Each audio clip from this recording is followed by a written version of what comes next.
आज आहे 3 ऑक्टोबर 2025. संध्याकाळचे 6 वाजले आहेत आणि आम्ही चाललो आहोत नैमिषारण्याहून बोधगयाला.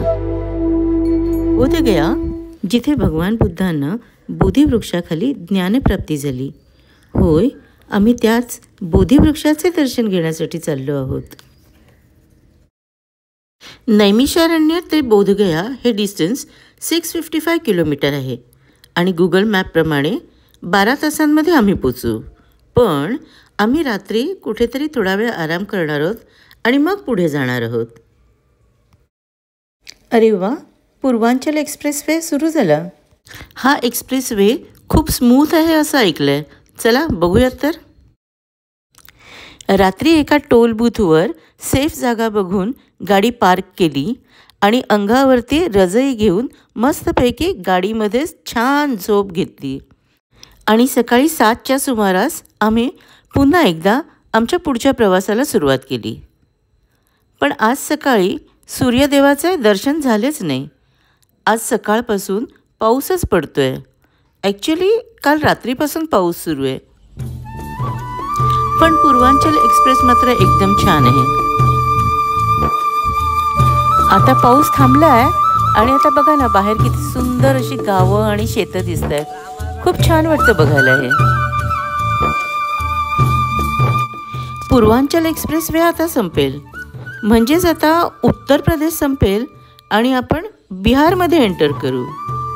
पूर्वांचल एक्सप्रेसवे साधारणपणे 345 किलोमीटर लांब होता, हो ना रंजन? आणि हा आहे आता शेवटचा टोल बूथ. आम्ही बिहारला पहिल्यांदाच जाणार आहोत. यूपीमध्ये बरेचदा गेलो, पण बिहार मात्र पहिल्यांदाच. आपल्याला आता ही एक्झिट घ्यायची आहे. बलिया बक्सर 1 किलोमीटर. आपण बलिया आणि बक्सर फक्त न्यूजमध्ये ऐकत होतो आणि आज तिथे आपण पोचलो पण. आणि आपण पूर्ण पूर्वांचल एक्सप्रेस कट केला आहे, अगदी स्टार्ट टू एंड, लखनौपासून गाझीपूरपर्यंत. Expressway ends.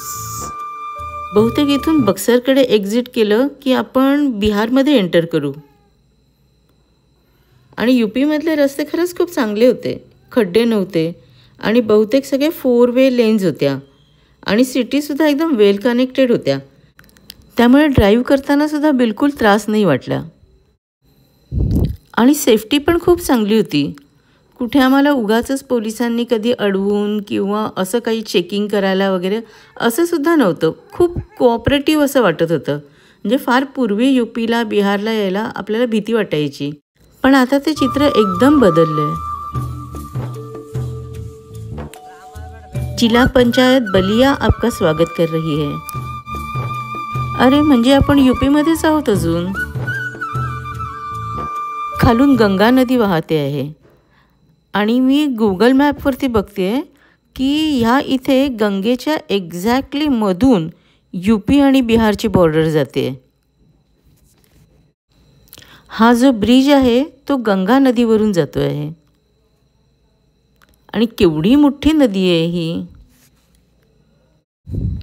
ह्या ब्रिजचा अर्धा पार्ट यूपीमध्ये आहे आणि अर्धा बिहारमध्ये.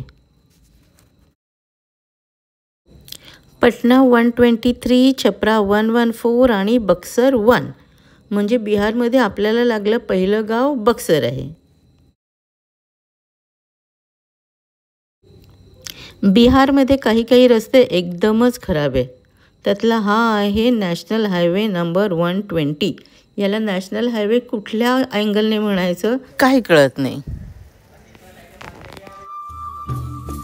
आणि काही रस्ते हे असे सुंदर एकदम सिनिक ब्युटी असलेले आहेत, हिरवेगार शेतं असलेली.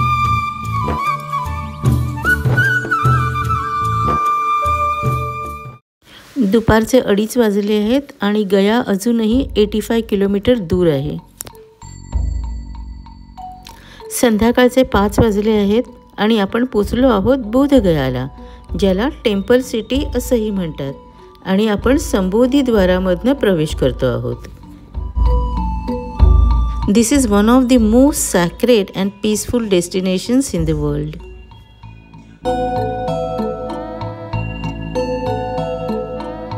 ज्ञान एवं मोक्ष की धरती बोध गया में आपका हार्दिक स्वागत है।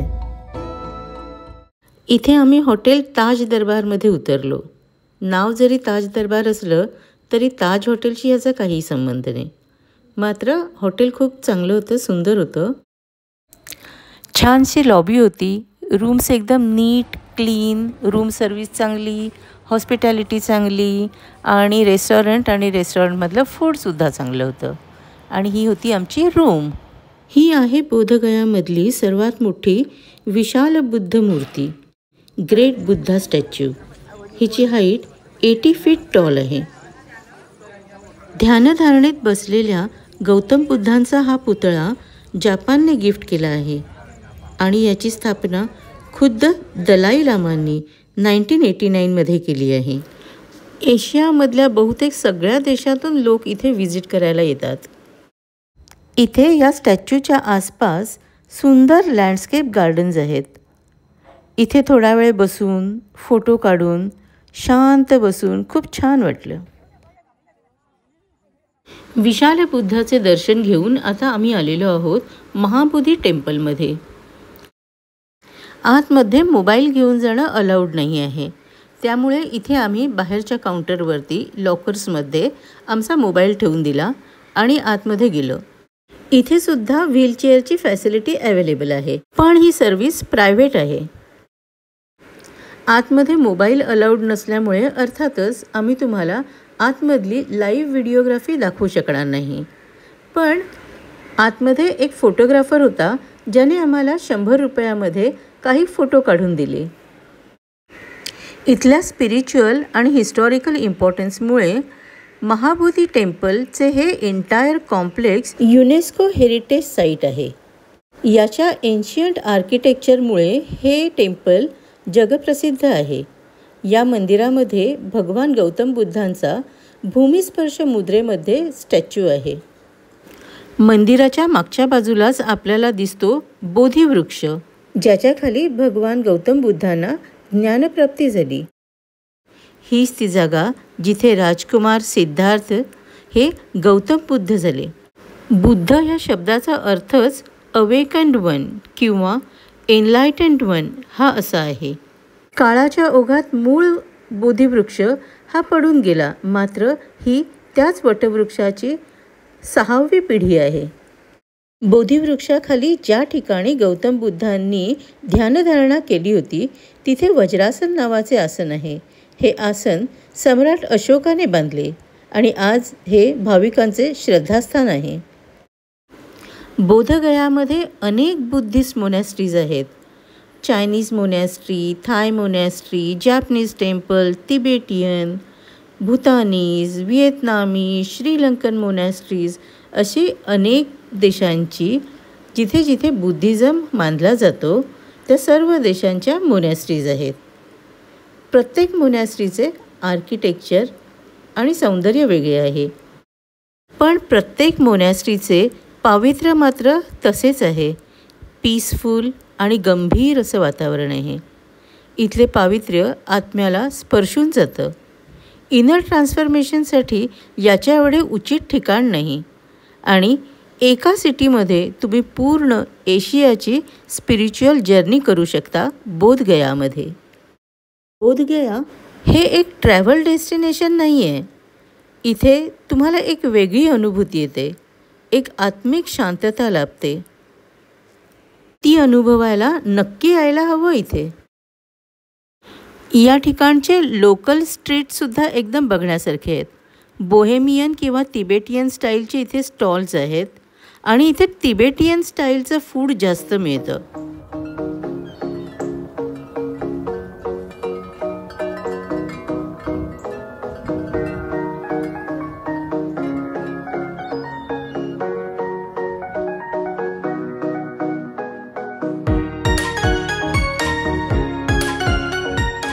आणि ही आहे बोधगयामधली स्टेट बँक, आमचं खरोखर श्रद्धास्थान।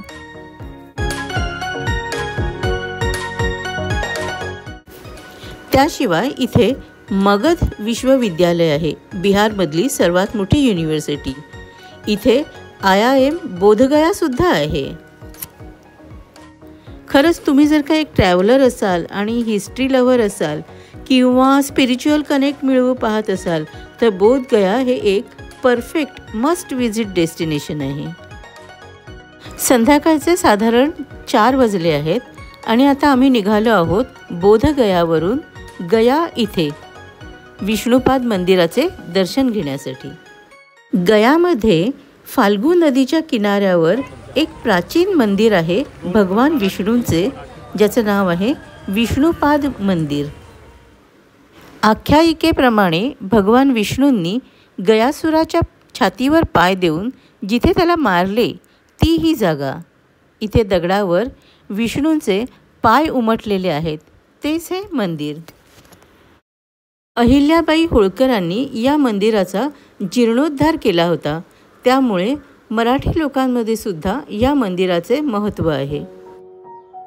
मंदिरामध्ये दर्शन घेऊन छोटी मोठी शॉपिंग करून कुल्लडमधली लस्सी पिऊन आम्ही आता निघालेलो आहोत आमच्या पुढच्या प्रवासासाठी. प्रवासाचा पल्ला खूप मोठा असणार आहे, तर आपण एन्जॉय करूया ती जर्नी पुढच्या व्लॉगमध्ये.